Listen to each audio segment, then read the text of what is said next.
আসসালামু আলাইকুম, দিনহীন মিডিয়া থেকে আপনাকে স্বাগতম। বিসমিল্লাহির রহমানির রহিম।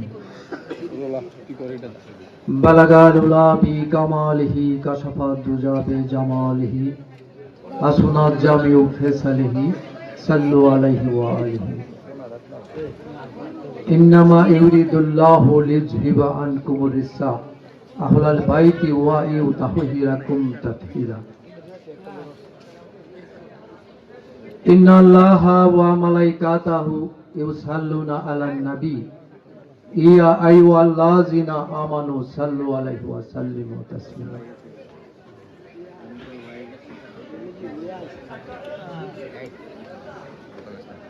উপস্থিত সম্মানিত আশিকে পাক পাঞ্জাতন, আসসালামু আলাইকুম ওয়া রাহমাতুল্লাহি ওয়া বারাকাতুহু।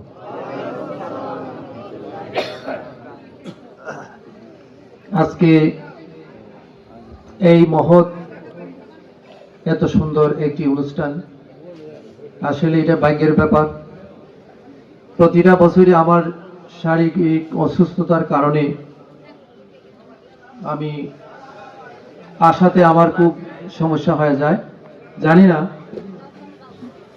মৌলা আলী আলাইহিস সালাম, আমি তো গতবার বলছিলাম যে আমার যত অসুস্থ হোক না কেন আপনাদের সামনে আমি উপস্থিত হওয়ার চেষ্টা করব, আমি বলেছিলাম। কিন্তু তবুও আমার আজকে আসতে অনেক কষ্ট হয়েছে। প্রায় না আসারই ওইরকম একটা ভাব হয়ে গেছিল।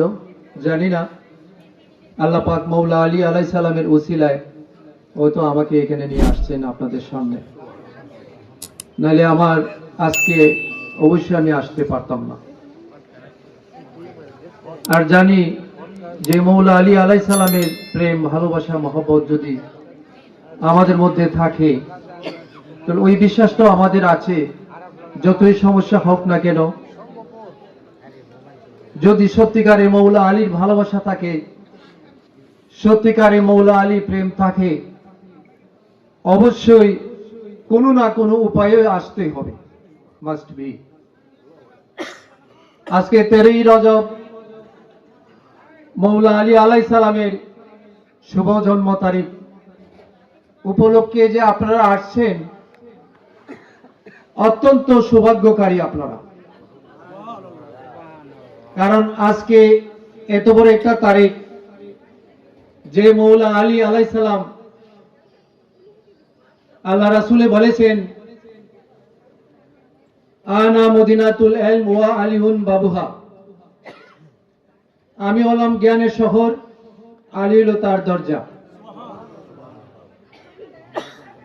তাহলে আমরা যদি নবুয়তের শহরে প্রবেশ করতে হয়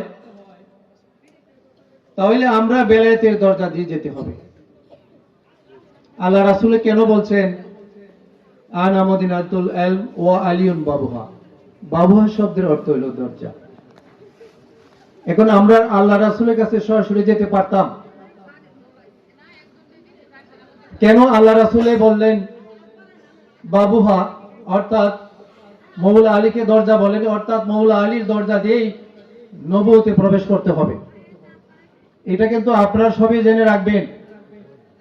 এটা আল্লাহ রাসূল বলেন, এটা সাধারণ মানুষে বলেন নাই।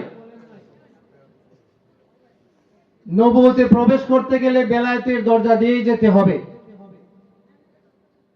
আমি আজকে আপনাদের সামনে আমি বেশি কথা বলতে পারবো না, কারণ আমি অসুস্থ, মানসিক অসুস্থ, এবং অনেক সমস্যা আমাদের যাইতেছে, যেটা আপনাদেরকে বলা যাবে না। তবুও আমি আপনাদের সামনে 2-4 মিনিট কথা বলার চেষ্টা করব। যে এই তারিখে আপনারা আসছেন, অবশ্যই মৌলা আলী আলাইহিস সালামের এই ফয়েজটা আপনারা পাবেন। কারণ মৌলা আলী আলাইহিস সালামের চেহারার দিকে তাকানো ইবাদত। মৌলা আলী আলাইহিস সালামের চেহারার দিকে তাকাইলে আমাদের গুনাহ মাফ হয়ে যাবে। তাহলে এই মৌলা আলী আলাইহিস সালাম উনি বেলায়েতের সম্রাট। মৌলা আলী আলাইহিস সালাম বেলায়েতের সম্রাট। কেন? মৌলা আলী আলাইহিস সালাম সমস্ত ওলিয়া আউলিয়াদের সর্দার। কারণ আমরা মৌলা আলীর মাধ্যমে আমরা বেলায়েত পেয়েছি। কারণ মৌলা আলীকে যদি আমরা চিনি না, তাহলে আমরা ইমানদার হতে পারবো না। কে মুমিন কে মুনাফিক সেটা হলো মৌলা আলীর ভালোবাসার মধ্যে। কারণ মৌলা আলীর ভালোবাসা যার মধ্যে আছে সেই মুমিন। যার মধ্যে মৌলা আলী আলাইহিস সালামের বিদ্বেষ আছে সে হলো মুনাফিক। এটা আমার কথা নয়, আল্লাহ রাসূল বলেছেন, এ আলী, তোমাকে শুধু মুমিনরাই মহব্বত করবে, আর কেবল মুনাফিকই তোমার সাথে বিদ্বেষ পোষণ করবে। আল হাদিস। তাহলে আমরা মৌলা আলীর ভালোবাসা আমরা চাই। আমরা কি মৌলা আলীর ভালোবাসা চাই না? মৌলা আলীর ভালোবাসা চাই না? মৌলা আলী আলাইহিস সালামের প্রয়োজন আছে কিনা আমাদের? দরকার নাই? তাহলে মৌলা আলীকে স্মরণ করবেন, বেশি বেশি করে মৌলা আলীকে স্মরণ করবেন। কারণ মৌলা আলীর তাৎপর্য আমাদের মতো সাধারণ মানুষ, নগণ্য মানুষ বলা সম্ভব নয়। মৌলা আলী আলাইহিস সালামের অনেক কাহিনী আছে, অনেক ঘটনা আছে, এটা আমাদের মতো নগণ্য মানুষ বলে শেষ করা যাবে না। আমি তো দেখেন, আমি আপনাদের সামনে আরো কয়েকবার আসছি, হয়তো এটা কত ষষ্ঠ না, ষষ্ঠ বার্ষিকী মৌলা আলী আলাইহিস সালামের কনফারেন্স। তো আপনারা করে যাবেন। মৌলা আলী আলাইহিস সালামের ভালোবাসা যদি আপনাদের মধ্যে থাকে, অবশ্যই আপনারা ওই ধরনের অনুষ্ঠানগুলি আপনারা আরো সুন্দর করে করবেন। কারণ এটা আমাদের একমাত্র নাজাতের উসিলা। মৌলা আলীর ভালোবাসা আমাদের নাজাতের উসিলা। পাক পাঞ্জাতনের ভালোবাসা আমাদের নাজাতের উসিলা। কারণ আল্লাহ রাসূল বলছেন যে আমার আহলে বায়াত নূহ আলাইহিস সালামের কিস্তির মতন। কেন বললেন নূহ আলাইহিস সালামের কিস্তির মতন? কেন বললেন? কারণ নূহ আলাইহিস সালামের সময়ে নূহ আলাইহিস সালামের উম্মত যারা ছিল তারা নূহ আলাইহিস সালামকে অনেক কষ্ট দিয়েছে। নূহ আলাইহিস সালাম কিন্তু বেশি মানুষকে ইয়ে করতে পারছে না, প্রায় 40 জন মানুষের মতো। তো মৌলা আলী আলাইহিস সালাম উনি এমন একজন ব্যক্তি, যেমন নূহ আলাইহিস সালামের সময়ে যখন নূহ আলাইহিস সালামকে কষ্ট দিল, তখন নূহ আলাইহিস সালাম আল্লাহর কাছে ফরিয়াদ করছেন। তখন আল্লাহর তরফ থেকে আসলো যে তুমি নৌকা বানাও, কিস্তি বানাও। যখন কিস্তি বানানি শেষ হয়ে গেল, তখন বন্যা প্লাবন শুরু হয়ে গেল। তখন যারা নূহ আলাইহিস সালামের কিস্তির মধ্যে আরোহণ করেছিল তারাই একমাত্র নাজাত পেয়েছিল। যারা আরোহণ করতে পারে নাই তারা নিমজ্জিত হয়ে গেছে। তাহলে আল্লাহ রাসূল কেন বললেন নূহ আলাইহিস সালামের কিস্তির মতন আমার আহলে বায়াত? তো ওই নবীর আহলে বায়াতের মধ্যে যারা কিস্তির মধ্যে যারা উঠবে তারা একমাত্র নাজাতের পথ। কারণ মৌলা আলীর কিস্তির মধ্যে সবাই উঠতে পারবে না। যারা মৌলা আলীর ভালোবাসা আছে, মৌলা আলীর প্রেম আছে, যাদের মধ্যে মৌলা আলীর প্রেম ভালোবাসা আছে তারাই উঠতে পারবে। আমরা নিজেকে আমরা যাই বলি না, কিন্তু মৌলা আলীর ভালোবাসা ব্যতীত কেউ উঠতে পারবে না কিস্তির মধ্যে। যেমন নূহ আলাইহিস সালামকে ভালোবাসে যারা, তারাই নূহ আলাইহিস সালামের কিস্তির মধ্যে উঠতে পেরেছে। তুমি আপনাদের সামনে বেশি বলবো না, কারণ নবীর আহলে বায়াত আমাদের ঈমান, আমাদের বিশ্বাস। কারণ আল্লাহ রাসূল বারবার বলেছেন, হে মানব মণ্ডলী, হে মানব মণ্ডলী, আমি তোমাদের মধ্যে দুইটি ভারী বস্তু রেখে গেলাম। এই দুইটি ভারী বস্তুকে তোমরা শক্ত করে ধারণ করবে, মজবুত করে ধরে রাখবে। প্রথমটা আল্লাহর কুরআন, দ্বিতীয়টা আমার আহলে বায়াত। এই দুইটার থেকে যদি একটা বাদ দিয়ে দাও তাহলে পথভ্রষ্ট হয়ে যাবে। আল্লাহ রাসূলে বেশি কথা বলার প্রয়োজন নাই, একটা কথাই যথেষ্ট। আল্লাহ রাসূলে কি বলছে যে আমার আহলে বায়াত হইল, আমার আহলে বায়াত কে যারা শক্ত করে ধরে রাখবে তারা কখনো পথভ্রষ্ট হবে না। তাহলে আমরা নামাজ পড়লাম, রোজা রাখলাম, হজ যাকাত সমস্ত কিছু করলাম, করার পরে নবীর আহলে বায়াতকে চিনলাম না, আমাদের কোনো কাজ হবে না, কোনো কাজ হবে না। কারণ আল্লাহ রাসূলে বলছে কুরআন এবং আমার আহলে বায়াত তোমাদের মধ্যে রেখে গেলাম, এই দুইটি জিনিসকে তোমরা শক্ত করে ধরে রাখো। তাহলে আমরা দুইটার থেকে যদি একটা বাদ দিয়ে দিই তাহলে আমরা পথভ্রষ্ট হয়ে যাব। সেজন্যই নবীর আহলে বায়াতকে আমরা শক্ত করে ধরতে হবে। নবীর আহলে বায়াতের ভালোবাসাটা আমরা আমাদের হৃদয় থেকে করতে হবে, মন থেকে করতে হবে। কারণ আল্লাহ সরাসরি নবীর আহলে বায়াত সম্পর্কে বলেছেন কুল্লাস আলাকুম আলাইহি আজরান ইল্লাল মাওদাতা ফিল কুরবা। কেন বললেন? মাওলা আলী পাক পঞ্চাতন সম্পর্কে আল্লাহ কেন বললেন? এই আয়াতটা কেন বললেন? যে নবীর আহলে বায়াতের ভালোবাসাটা আমরা কিভাবে করব সেটা কিন্তু বলে দিয়েছেন। কারণ মাওদাতা শব্দের অর্থ হইল প্রাণাধিক, অর্থাৎ প্রাণের থেকে অধিক মহব্বত করতে হবে। এটা কে বলে দিয়েছেন? তারপর আল্লাহ পাক বলে দিয়েছেন যে নবীর আহলে বায়াতকে প্রাণের থেকে অধিক মহব্বত করতে হবে। মাওদাতা শব্দের অর্থ হইল প্রাণাধিক। মাওলা আলীকে আমরা প্রাণের থেকে অধিক মহব্বত করতে হবে, মাহাতুনে জান্নাতকে আমরা প্রাণের থেকে অধিক মহব্বত করতে হবে, ইমাম হাসান ইমাম হুসাইন আলাইহিস সালামকে আমরা প্রাণের থেকে অধিক মহব্বত করতে হবে। যেমন আল্লাহ রাসূলে বলেছেন যে মাওলা আলীকে তুমি জানের থেকে বেশি মহব্বত করো। যেমন আমার আল্লাহ পাকও বলেছেন জানের থেকে প্রাণের থেকে মাওলা আলীকে মহব্বত করতে হবে। নবীর আহলে বায়াতকে সবাইকে মহব্বত করতে হবে, কাউকে ছেড়ে মহব্বত করা যাবে না। তো মাওলা আলী সম্পর্কে তো আমি আপনাদের অনেক কিছু বলেছি। কারণ মাওলা আলী আলাইহিস সালাম উনি কাবা ঘরে জন্ম নিয়েছেন। এই সৌভাগ্যটা কার আছে কাবা ঘরের মধ্যে জন্ম নেওয়ার মতন? একমাত্র মাওলা আলী। অলৌকিকভাবে কাবা ঘর পেটে যায়, মাওলা আলীর আম্মা ওই কাবা ঘরে ভিতরে প্রবেশ করেছেন, ওইখানে মাওলা আলী আলাইহিস সালাম শুভ জন্ম হয়েছে। তাহলে এই মাওলা আলীর সম্পর্কে যদি আমরা তুলনা করি কখনো হবে না। শুধু মাওলা আলী না, নবীর আহলে বায়াত এবং নবীর আওলাদের সম্মানটা আমরা যথাযথভাবে আমাদের করতে হবে। যারা মাওলা আলীকে ভালোবেসেছে তারা মাওলা আলী আলাইহিস সালামের বংশধরকে ভালোবাসতে হবে। নবীর আহলে বায়াত নবীর আওলাদকে ভালোবাসতে হবে।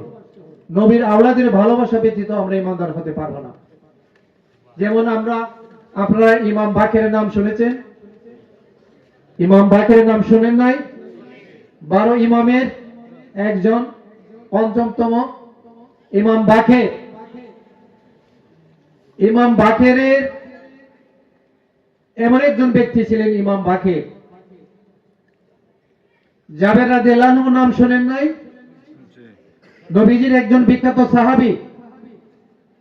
হযরত জাবের রাদিয়াল্লাহু আনহুকে একদিন আল্লাহ রাসূল বলেছিলেন, হে জাবের, সম্ভবত আমার এক কোন সন্তান তোমার সাথে সাক্ষাৎ হবে, তখন আমার সালামটা তুমি দেবে। আল্লাহ রাসূলে যেটা বলছেন এটা সত্য হবে না? অবশ্যই সত্য হবে। আর জাবের রাদিয়াল্লাহু আনহুকে আল্লাহ পাকে এত হায়াত দিয়েছেন, ওনার অনেক বয়স হয়েছিল, উনি লাস্ট মুহূর্তে উনি একদম প্রায় অন্ধর মতন হয়েছে, চোখে কম দেখতেন। হঠাৎ করে একদিন হযরত বাকের রাদিয়াল্লাহু আনহু হযরত জাবের রাদিয়াল্লাহু আনহুর ঘরের মধ্যে আসলেন।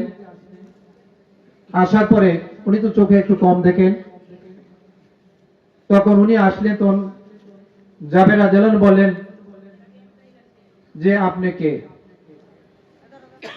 উনি বলেন আমি ইমাম বাকের। তখন জাবের রাদিয়াল্লাহু আনহু বললেন আমার কাছে আসুন। তখন হযরত জাবের রাদিয়াল্লাহু আনহু ইমাম বাকেরের হাতের মধ্যে ধরে উনি চুমু খাইলেন। তখন উনি আবার দাঁড়াইয়া বসে ইমাম বাকেরের পায়ে চুম্বন করার জন্য প্রস্তুতি নিলেন। তখন উনি বললেন যে আপনি এটা কেন করতেছেন? উনি বললেন যে আমার আল্লাহ রাসূলে বলেছেন যে সম্ভবত আমার কোনো এক সন্তান তোমার সাথে সাক্ষাৎ করবে, তখন তুমি আমার সালামটা দিও। তখন হযরত জাবের রাদিয়াল্লাহু আনহু ইমাম বাকেরকে সালাম দিলেন। তখন বাকের রাদিয়াল্লাহু আনহু উনিও সালাম দিলেন আল্লাহ রাসূলকে, আমার সালাম আমার নবীর কাছে পৌঁছে দিও। তাহলে ইমাম বাকেরকে আর জাবের রাদিয়াল্লাহু আনহু, জাবের রাদিয়াল্লাহু আনহু রাসূল করিম সাল্লাল্লাহু আলাইহি ওয়াসাল্লামের একজন বিখ্যাত সাহাবী। হলো জাবের রাদিয়াল্লাহু আনহু নাকি প্রতিত্বিক ছোট, কে বয়সের দিক দিকে ইমাম বাকের উনার নাতি প্রতিত্বিক ছোট, অথচ উনি একজন সাহাবী হইয়া ইমাম বাকেরের পায়ে চুম্বন করার জন্য কেন প্রস্তুতি নিলেন? তাহলে এটা বুঝতে হবে কেন উনি আওলাদে রাসূল, উনি নবীর বংশধর। তাহলে নবীর বংশধরকে যথাযথভাবে সম্মান করতে হবে। এটা হযরত জাবের রাদিয়াল্লাহু আনহু উনি দেখিয়ে দিয়েছেন যে নবীর আওলাদের কতটুকু সম্মান করা। আবু হুরায়রা রাদিয়াল্লাহু আনহু একদিন ইমাম হাসান অথবা ইমাম হুসাইন মানে উনি রাস্তাতে খেলাধুলা করছেন, উনার পায়ে মুবারকের মধ্যে ধুলি বালু লেগেছে। তখন হযরত আবু হুরায়রা রাদিয়াল্লাহু আনহু উনার জামা দিয়া ইমাম হাসান বা ইমাম হুসাইনের পা দুটি পরিষ্কার করার জন্য প্রস্তুতি নিচ্ছেন। এত বড় একজন সাহাবী আবু হুরায়রা রাদিয়াল্লাহু আনহু সবচেয়ে বেশি হাদিস বর্ণনা করেছেন। তাহলে উনি কেন তখন ইমাম হুসাইনের যখন পা পরিষ্কার করার জন্য গেলেন, ধুলাবালি পরিষ্কার করার জন্য গেলেন, তখন ইমাম হুসাইনি বলতেছেন আপনি এটা কেন করতেছেন? তখন উনি বলেন, আবু হুরায়রা রাদিয়াল্লাহু বলেন যে আপনাকে যদি মানুষে চিনতো তাহলে আপনাকে মাথায় নিয়ে তারা ঘুরাইতো। তাহলে এখানে নবীর আওলাদকে, নবী বংশধরকে যথাযথভাবে সম্মান করতেই হবে। কারণ আলা হযরতের নাম শুনেন নাই, এমন কোন সুন্নি আলেম নাই যে আলা হযরতের নাম শুনে নাই। উনি অনেক বড় ধরনের একজন আলেম ছিলেন, উনিও আল্লাহর একজন ওলি ছিলেন। তো উনি একদিন একটা অনুষ্ঠানে যাওয়ার জন্য প্রস্তুতি হচ্ছিলেন। তখন আগে কিন্তু মানুষের পালকি দিয়ে যাইতো, পালকি দিয়া, আপনার পালকি দেখছেন? হ্যাঁ, পালকি দিয়ে কিন্তু যাইতো। তো উনি কি কোনো আলা হযরত কি করলেন, পালকির মধ্যে উঠলেন। ওঠার পরে কিছুক্ষণ যাওয়ার পরে পালকি তো চারজন মানুষের কাঁধে নিয়ে যায়, কিছুক্ষণ যাওয়ার পরে পালকির থেকে উনি লাফ দিয়ে পড়লেন। তখন ওনার ভক্তবৃন্দ যারা ছিল তারা সবাই বলতেছে যে আমাদের কি কোনো বেয়াদবি হয়েছে, আমাদের কি কোনো কসুর হয়েছে? উনি বলেন যে না, তোমাদের কোনো বেয়াদবি হয় নাই। তাহলে হুজুর এটা কেন করলেন? তখন উনি বললেন, যারা পালকি কাঁধে করে এনেছিল ওনাদের উদ্দেশ্যে বললেন যে তোমাদেরকে আমি আল্লাহ রাসূলের দোহাই দিচ্ছি, বলো তোমাদের মধ্যে আওলাদে রাসূল কে আছো? তখন একজন লোক বললেন যে আমি আওলাদে রাসূল। তখন উনি বললেন যে আল্লাহ হযরতে বললেন যে আপনি কাজ করেন কেন? উনি বলেন আমি তো কোনো কাজ করতে পারি না, আমি গরিব মানুষ, আমি আর কোনো কাজ করতে পারি না। তখন আল্লাহ হযরতে বললেন যে আমাকে যতটুকু কাঁধে নিয়ে আসছেন এর বিনিময়ে আমি আপনাকে কাঁধে নিয়ে আমি সারা বেরলবি সফর করব। কারণ আল্লাহ রাসূলে যখন আমাকে বলবেন এ আল্লাহ আমার আওলাদের সাথে তুমি ওই ধরনের বেয়াদবি কেন করেছো, তখন আল্লাহ রাসূলের কাছে আমি কি জবাব দেব? তাহলে এটা বুঝতে হবে নবীর আওলাদ নবী বংশধরকে যথাযথভাবে সম্মান করতে হবে। অনেক বড় বড় আউলিয়া, বড় বড় যারা সাহিত্যিক, বড় বড় যারা গবেষক যারা ছিলেন, ইতিহাসবিদগুলি যারা সত্যকারের যারা জ্ঞানী ছিলেন, তারা সবাই কিন্তু নবীর আওলাদকে যথাযথভাবে সম্মান করেছে। তাহলে আমরা করব আজকে যে অনুষ্ঠানটা, আজকে যে কনফারেন্সটা হয়েছে, এই মৌলা আলী আলাইহিস সালামের যে আপনারা যে করেছেন, আসলে অবশ্যই আপনারা একদিন হয়তো যেমন মৌলা আলী আলাইহিস সালামের কে যারা ভালোবাসবে, মৌলা আলী আলাইহিস সালামকে যারা ভালোবাসবে, মৌলা আলী আলাইহিস সালাম একদিন আল্লাহ রাসূলকে বলেছিলেন, ইয়া রাসূলুল্লাহ, ইয়া হাবিবাল্লাহ, আমাদেরকে যারা ভালোবাসে তাদের অবস্থাটা কেমন হবে? আল্লাহ রাসূল বলেছেন, এ আলী, তোমাদেরকে যারা ভালোবাসে তারা তোমাদের পিছনে পিছনে বেহেশতে যাবে। তাহলে বুঝতে হবে যে মৌলা আলীর ভালোবাসা সত্যিকারে যারা ভালোবাসে তারা কখনো দোজখে যাবে না। আজকে আপনারা কষ্ট করে আসছেন, মৌলা আলীর ভালোবাসা টানে আসছেন। আজকে মৌলা আলী কে উদ্দেশ্য করে এত ঠান্ডার মধ্যে আপনারা বসে আছেন, তাহলে ওইটা মৌলা আলীর ভালোবাসা আসছে। যেমন আমি আসছি, দেখেন আমি অনেক সমস্যা, আমার সমস্যা থাকা সত্ত্বেও আমি দেখেন আজকে আপনাদের এই অনুষ্ঠানের মধ্যে আমি এসেছি। কেন? আমি বলেছিলাম আপনাদেরকে, গতবারে বলেছিলাম যে আমার যত সমস্যা থাকুক না কেন, অবশ্যই আমি ওই মৌলা আলী আলাইহিস সালামের অনুষ্ঠানের মধ্যে আমি থাকার চেষ্টা করব। তা আপনারা কি খুশি হন নাই?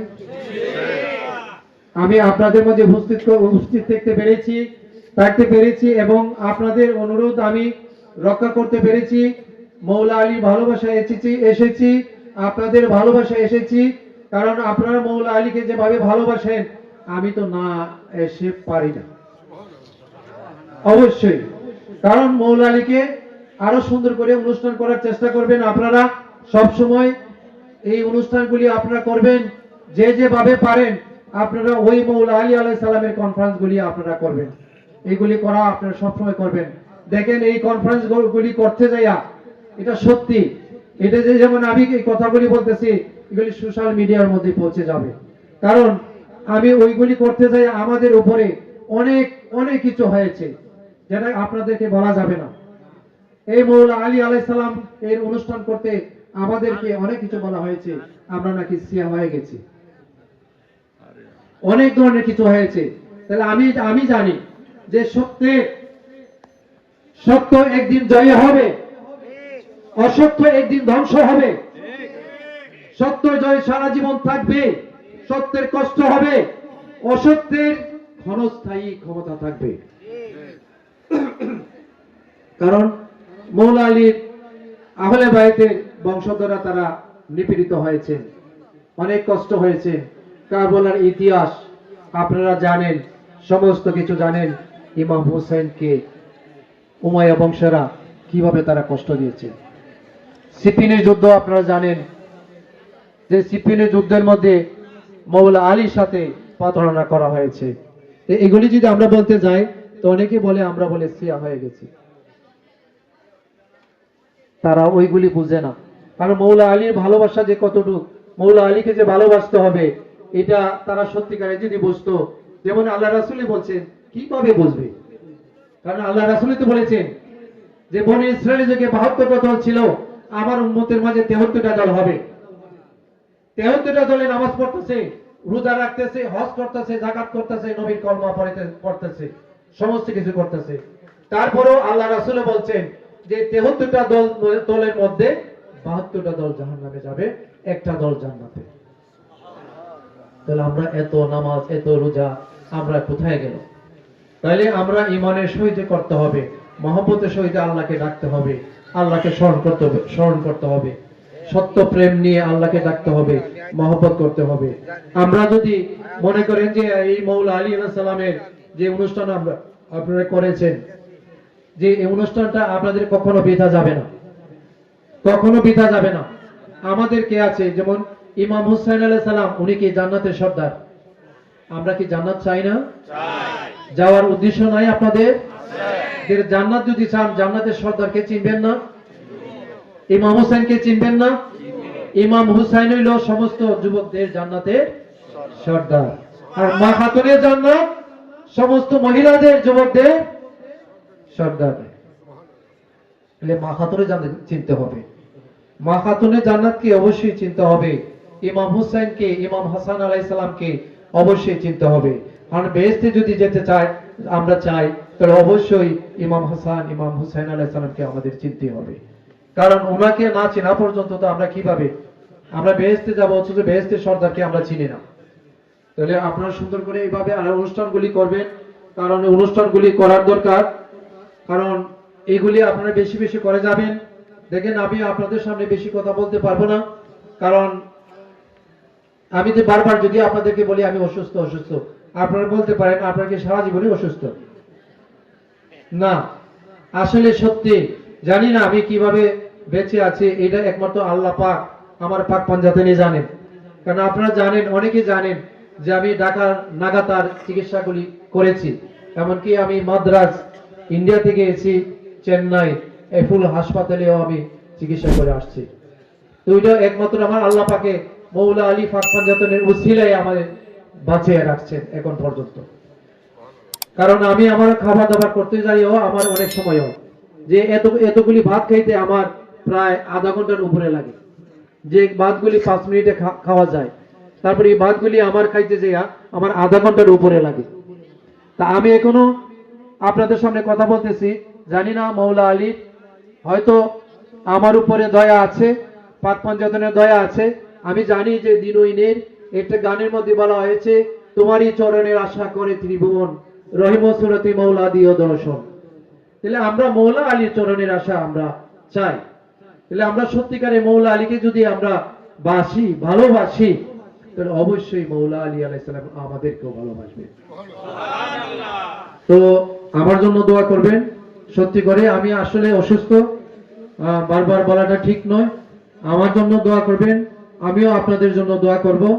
কারণ এটা এমন একটা রহমতের স্থান, যেমন হাদিস শরীফে আছে, যে জায়গার মধ্যে ওলিয়া আউলিয়াদের গুণকীর্তন করা হবে, সেই জায়গার মধ্যে আল্লাহর রহমত বর্ষিত হতে থাকবে। দেখুন, আমরা আজকে কার আলোচনা করতেছি? মৌলা আলী। মৌলা আলী আলোচনা করতেছি। একজন ওলির আলোচনা করলে যদি আল্লাহর রহমত বর্ষিত হতে থাকে, আমরা ওলি আউলিয়াদের, সমস্ত ওলিয়া আউলিয়াদের সম্রাট কে মৌলা আলী আলাইহিস সালাম, ওনার আলোচনা আমরা করতেছি। তাহলে এখানে কি আল্লাহর রহমত আরো বেশি হবে না, না কম হবে? কারণ আমরা মৌলা আলী সমস্ত ওলিদের সর্দারে আলোচনা করতেছি। যে আপনারা যারা আছেন, আপনারা যারা মহিলারা এখানে আছেন, আপনারা বেশি বেশি করে পাঞ্জাতনকে স্মরণ করবে। আমি জানি আপনারা যারা এখানে মহিলারা আছেন, তারা পাক পাঞ্জাতনের আশেক। এখানে সবাই যারা আছেন, আপনারা আরো বেশি করে পাক পাঞ্জাতনের স্মরণ করবেন। আর যারা এখানে পুরুষরা আছেন, তারাও অনেক কষ্ট করেছেন এখানে এই অনুষ্ঠান করতে যাওয়া। আমি দেখছি মহিলারা অনেক কষ্ট করেছে। তো ওই কষ্টগুলি যাতে আমাদের আল্লাহর কাছে কবুল হয়ে যায়, আমরা সেই দোয়াই করি। আর সেটাই আমরা আল্লাহর কাছে চাই, যে এই কষ্টগুলি যেন সারা জীবন আমরা করতে পারি, মৌলা আলী আলাইহিস সালামের গোলামি যাতে আমরা করতে পারি, সে ক্ষমতা যেন আল্লাহ পাকে আমাদেরকে সবসময় দিয়ে থাকে। আমরা এটা আল্লাহ পাকের কাছে চাই। আর এখানে যারা আছে, এইখানে যে অনুষ্ঠান পরিচালনা যারা করছে, যেমন মাহবুব আছে এখানে অনেক কষ্ট করে এখানে এই অনুষ্ঠানগুলি পরিচালনা করে। এখানের মধ্যে আমি সবাইকে, আর এখানে যারা মোকামের কাদিম সাহেবেরা আছেন, আমি ওনাদেরকেও আমি আন্তরিক অভিনন্দন জানাই। আর এখানে যারা আপনারা আছেন, আপনাদেরকেও আমি আন্তরিক ভালোবাসা জানাই। কারণ আপনারা সবাই এখানে আসছেন, এত সুন্দর একটা অনুষ্ঠান এখানে কয়টা জায়গার মধ্যে এই ধরনের হয়। আপনাদের সম্ভবপুর আজকে এই ফকির বাড়িতে এই যে অনুষ্ঠানটা হচ্ছে, আপনাদের যারা আমাদের তরিকার যারা আছেন এখানে সবাই সহযোগিতা করতেছে। আমি চাই আপনারা সবাই সুন্দর করে সহযোগিতা করবেন, আর সুন্দর করে যাতে আরো হয়, সব সময় ভালো করে যাতে আরো অনুষ্ঠানগুলি আপনারা করতে পারেন, সেটা আল্লাহ পাকের কাছে আমিও দোয়া চাই, যাতে আপনারা আরো সুন্দর করে করতে পারেন ওই অনুষ্ঠানগুলি। আমি মনে করি আরো বেশি বেশি করে করবেন। যেখানে বাংলাদেশের যেখানে আছেন না কেন, আপনারা ওই অনুষ্ঠানগুলি যথাযথভাবে করে যাবেন। আমার অনুরোধ রইল, আপনারা যে যেখানে আছেন না কেন, পাঞ্জাতনের ভক্ত যারা আছেন, মৌলা আলী ভক্ত যারা, নবীর আহলে বায়াতের ভক্ত যারা আছেন, আপনারা যে যেখানে থাকেন না কেন, আপনারা ওই 13ই রজব মৌলা আলী আলাইহিস সালামের শুভ জন্ম তারিখ পালন করবেন। এটা করে যাবেন। এটা করলে আপনাদের সম্পূর্ণ লাভ হবে, আপনাদের ক্ষতি হবে না। এটা আপনারা করে যাবেন। যারা সমর্থ আছেন যে আজকে মৌলা আলী আলাইহিস সালামের এই যে কনফারেন্সে আপনারা যে তবরুক বিতরণ করছেন, গরু জবাই করছেন, সিন্নি করছেন, তাবরুক বিতরণ করছেন, আমরা তো সমস্ত সিন নিয়ে আল্লাহর নামে করা হয়, সমস্ত সিন নিয়ে আল্লাহর নামে করা হয়। ওলিয়ারা যারা আছেন, ওইটা হলো একটা মাধ্যম, এই মাধ্যমে করা হয়। কিন্তু আজকে যে এই সিন্নিগুলি করা হয়েছে, তাবরুকগুলি করা হয়েছে, আমরা যারা খেয়েছি, আমরা কার উসিলায় খেয়েছি? মৌলা আলীর উসিলায় খেয়েছি। তাহলে আমরা মৌলা আলী, আমরা দোয়া চাই, মৌলা আলীর চরণের আশা চাই, পাক পাঞ্জাতনের চরণের আশা চাই, আমরা যাতে সারা জীবন পাক পাঞ্জাতনের গোলামি করতে পারি, এই তৌফিক যেন আল্লাহ পাকে আমাদেরকে দেন। আর এখানে যারা আছেন, আমরা সবাইকে জানো আল্লাহ পাকে দীর্ঘ হায়াত দান করেন। আমাদেরকে যারা যারা ওইটার মধ্যে সহযোগিতা করেছেন, টাকা দিয়া, হাদিয়া দিয়া যারা সহযোগিতা করেছেন, যারা শ্রম দিয়া সহযোগিতা করেছেন, যারা উৎসাহ দিয়েছেন, যারা এইটার মধ্যে বিভিন্ন ভাবে সহযোগিতা করেছেন, আল্লাহ পাকে জানো তাদের সমস্ত মনের আশা পূর্ণ করেন। তাদেরকে আল্লাহ পাকে জানো মৌলা আলী উসিলায় তাদের সারা জিন্দেগীর গুনাহ খাতা মাফ করে দেন। আল্লাহ পাকে যাতে তাদের মনের নেক মকসুদ পূর্ণ করে দেন, সমস্ত বিপদ বালা মুসিবত যাতে দূর করে দেন। আমি সেটাই আমি আমার মৌলা আলী উসিলায় আমি আল্লাহ পাকের কাছে আমি ক্ষমা চাইতেছি। আপনারা এই এত সুন্দর একটা অনুষ্ঠান করেছেন, অবশ্যই আমি আনন্দিত। আপনারা যে বৈশা রয়েছেন, শীতের মধ্যে বৈশা রয়েছেন, দাঁড়ায় রয়েছেন, আপনারা অবশ্যই হয়তো আমার জন্য আমি আসছি, হয়তো আমি না আসলে হয়তো আপনারা অনুষ্ঠান করতেন ঠিকই, কারণ আমি না আসলে মৌলা আলী আলাইহিস সালামের অনুষ্ঠান থাকবে।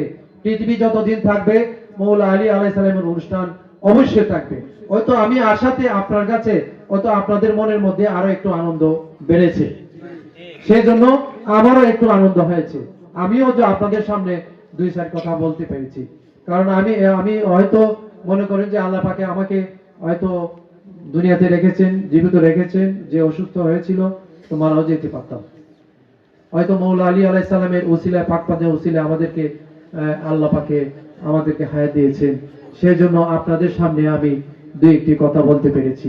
নাইলে আপনাদের সামনে আমি কথা বলার মতন আমার ওই যোগ্যতা নাই, কথা বলার মতন ওই ক্যাপাসিটি আমার নাই। এটা একমাত্র আমার আল্লাহ পাক পাক পাঞ্জাতনের উসিলায় দিয়েছেন। আমি আপনাদের সামনে আর বেশি বলতে চাই না, কারণ কি বলবো, কারণ মৌলা আলী সম্পর্কে তো আমার মতন একজন নগণ্য মানুষে আসলে কি বলবো আমি, কারণ আমার মতন মানুষের বলা সম্ভব না।